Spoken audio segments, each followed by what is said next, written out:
Kan tahlilleri tabii ki bir gerekçe ama tek başına kan tahlili riski vermez. Ancak bazı özel kan tahlilleri var. Hangileri bunlar? Gencecik çocuklar, sağlıklı, kaslı, spor yapıyor, kolesterolü normal, şekeri normal, hiçbir şey yok, kötü alışkanlığı yok ama çocuk kalp krizi geçirdi.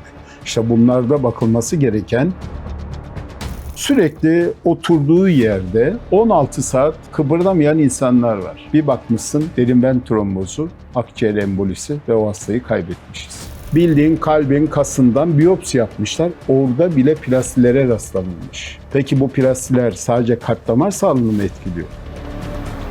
Şu suyun içinde şu anda hiçbir şey görmüyorsun değil mi? Berrak, ne kadar temiz. Milyarlarca nanoplasti var.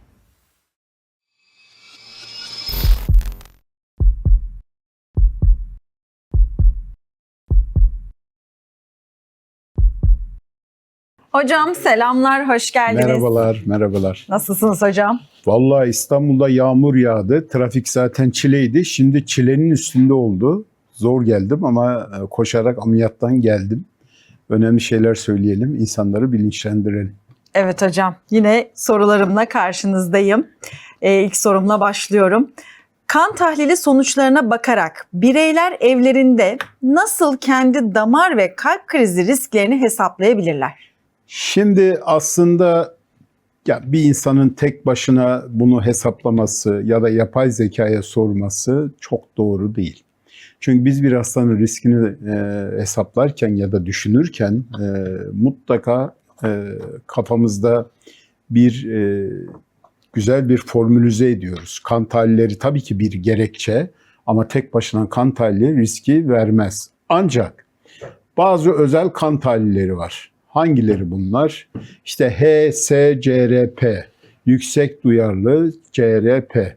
Bu aslında insanlardaki damarın içerisindeki plak oluşum riskini ortaya kabaca koyabiliyor. 2'nin üstünde olması riskli mesela.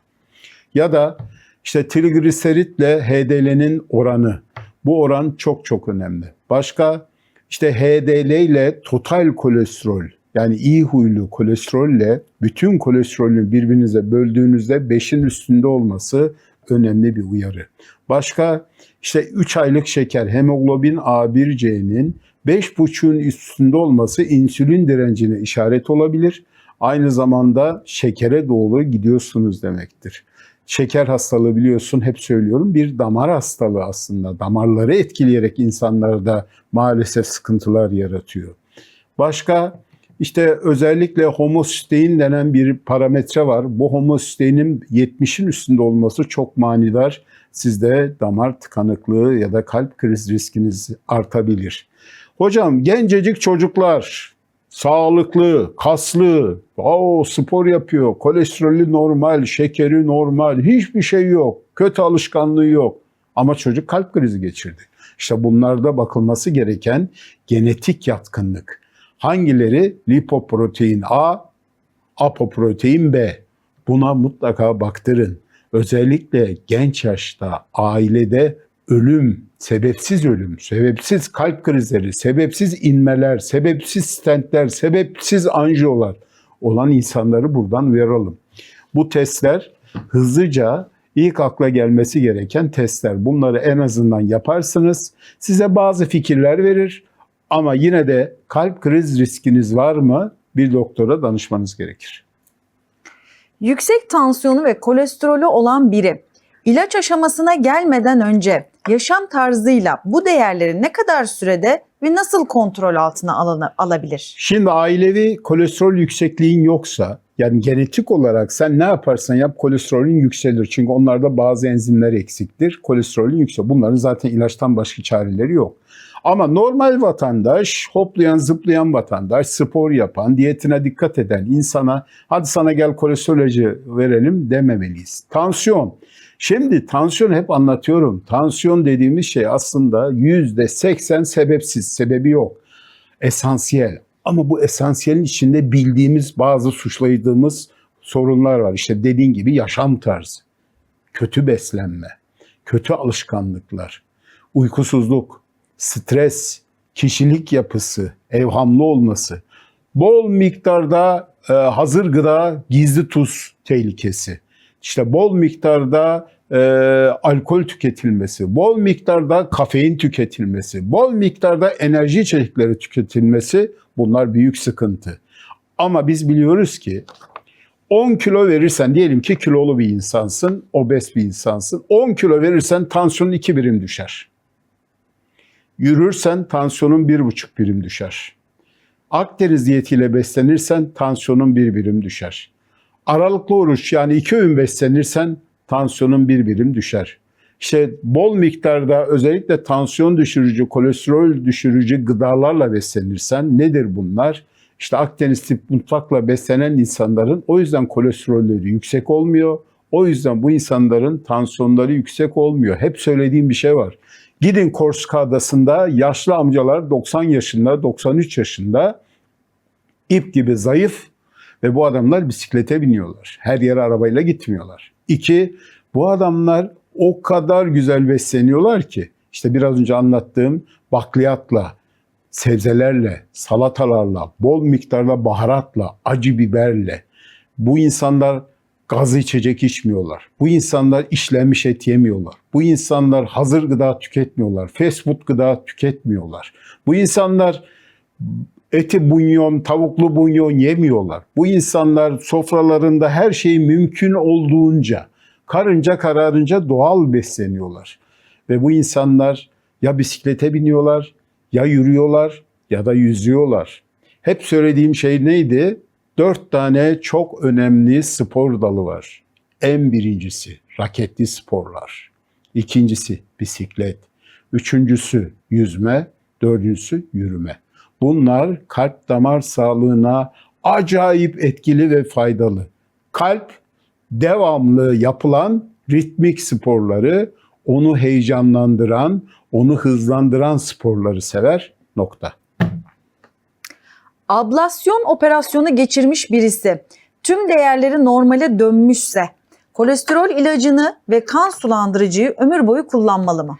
Şimdi ablasyon geçiren insana kolesterol ilacı başlanır mı? Koroner arter hastalığı varsa, plakları varsa, instabil yani stabil olmayan yumuşak plağı varsa kolesterol ilacı doktor kontrolünde almak zorunda. Ama sadece ritim sorunu var ve ablasyonla o ritim sorunu giderilmiş, yakma işlemi ya da dondurma işlemi yapılmış hastalarda illa almak zorunda değil. Ancak kan sulandırıcı olayına gelince, şimdi özellikle ablasyonlarda maalesef geriye dönüş olabiliyor. Yani kalp böyle çalıştı, ablasyon yaptın düzeldi, böyle gidiyor. Ama bir gün yine bir ateşli hastalık geçirir hasta, başka bir sıkıntı olur, grip geçirir, tekrar bir ritim sorunu olur, kan sulandırıcı almadığı için serseri mayın gibi bir beynine bir tane küçücük şu kadarcık pıhtı tavana baktırır. O yüzden doktorunuz ne diyorsa onu yapın. Doktorunuz eğer size kan sulandırıcı almak zorundasınız diyorsa mutlaka almak zorundasınız. Kronik stres ve uykusuzluk damar çeperlerini nasıl tahrip ediyor? Vallahi şöyle düşün, gece gündüz damarlarını yumruklayan birileri var. Dayak atıyor sana, damarlarını abandone ediyor ve her gün seni deviriyor ringin ortasında. Kronik stres dediğin şey aslında kronik katekolamin maruziyeti. Yani adrenalin ve noradrenalin ve stres hormonu kortizolün etkisindesin. Ve dolayısıyla damar çeperinde resmen yangın yapıyor, yakıyor oraları ve oralarda hasarlar oluşuyor. Dolayısıyla kronik stres, uykusuzluk ikisi birlikte maalesef kalp sağlığına, damar sağlığına negatif etkileri var. Hocam biraz önce de bahsettiniz. Yoğun bir iş tempomuz var ve işte İstanbul'un trafiği bizi hep strese sokan şeylerden biri. Yoğun iş temposunda çalışan biri kalbini korumak için, stresten korumak için gün içinde ne yapmalı? Bir kere biz uzun yolculuk yapan, Atlas Okyanusu ya da okyanus ötesi uçuşlar yapan insanlara deriz ki, uçaklar genelde büyüktür onlarda, 2 saatte bir kalkın yürüyün. Aynısını uzun süre hareketsiz masa başında iş yapan insanlara da öneriyoruz. Kardeşim 2 saatte bir kalk, şöyle bir yürü, bir turla, bir at. Şöyle bir nefes al, derin nefes al, akciğerlerini bir aç. Derin nefesini al, tut, ver. Peki hocam sürekli oturduğu yerde 16 saat kıpırdamayan insanlar var. Bir bakmışsın derin ven trombozu, akciğer embolisi ve o hastayı kaybetmişiz. Bunlar hiç de masum, hiç de sıradan, hiç de ilk defa mı oldu denen şeyler değil. Pratikte biz bunları çok görüyoruz. O yüzden bu insanlara önerimiz mutlaka oturdukları yerde, diyelim o anda yürüyemiyor, önemli bir iş yapıyor. Ayaklarını çalıştırsınlar. Topuk, parmak, topuk, parmak, topuk, parmak ya da şu hareketi yapsınlar. Ayak parmaklarının üzerinden topuklarını havaya kaldırıp indirsinler. Şu soleus kası, soleus push-up hareketi, bunu çalıştırsınlar. Ya da derin nefes alıp tutup bir daha versinler. Çünkü bu sende hem kan dolaşımını rahatlatacak, hem çarpıntını azaltacak, hem tansiyon yükselmesini düşürecek hareketler.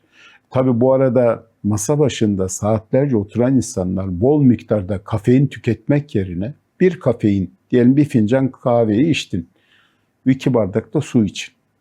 Yani bol miktarda kafein yerine sıvı tüketin.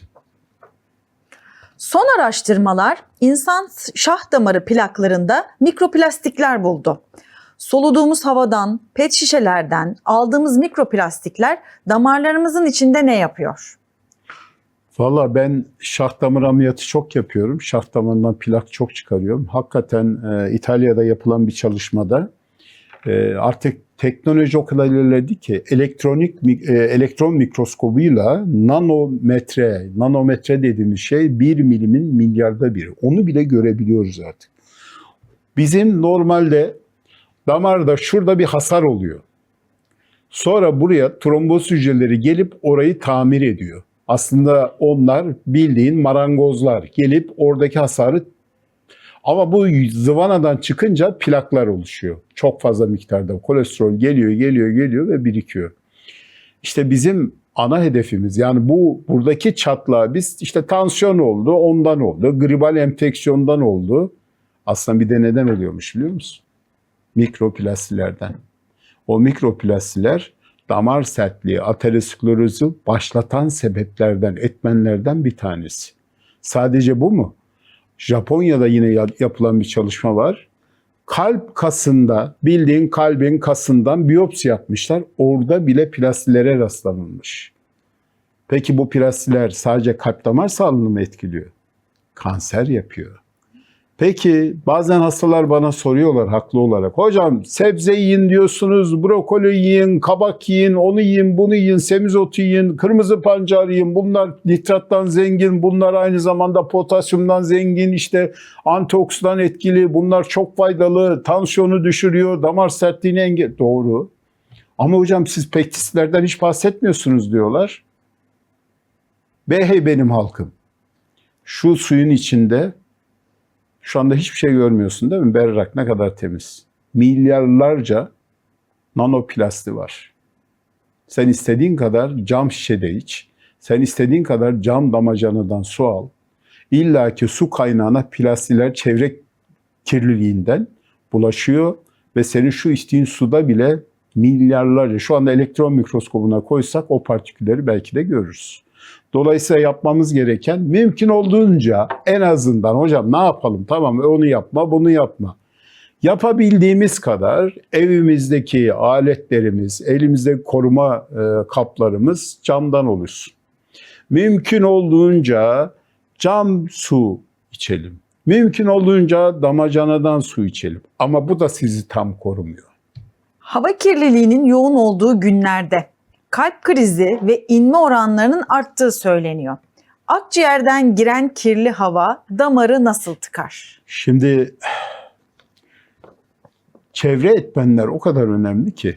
Yani sen hava kirliliğinin bol miktarda olduğu bir şehirde yaşadığın zaman otomatikman vücut buna tepki veriyor. Bağışıklık sistemin etkileniyor.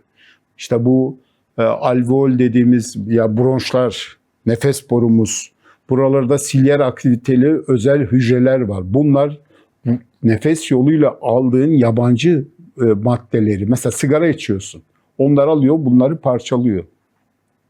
Ama sen sürekli bunu dışarıdan düşmanlara maruz bırakırsan ister istemez bu aktiviteler köreliyor ve kayboluyor. Atrofiye uğruyor, kayboluyor. O yüzden kronik bronşiti olan insanlar dikkat et. Özellikle yıllarca sigara içen ya da madende çalışan insanlar hem öksürürler hem balgam çıkarırlar. Halbuki normal insanda enfeksiyon ya da başka sıkıntı olmadığı sürece balgam çıkmaz. Niye bunlarda balgam çıkıyor? Vücut refleksi olarak onu eritemediği için dışarı atıyor. Tabi bu sisteme de etkiliyor. Sistemde ne oluyor bu sefer? Damarları gelip tahrip ediyor. Sen istediğin kadar ben nefesimle yani hocam içime çekiyorum, ciğerime atıyorum. Atıyorsun ama o dolaşıma geçiyor. O nikotin ya da o zararlı maddeler, ağır metaller. Bunlar damarda tahribat yapıp inflamasyonu körükleyen ana ögeler aslında.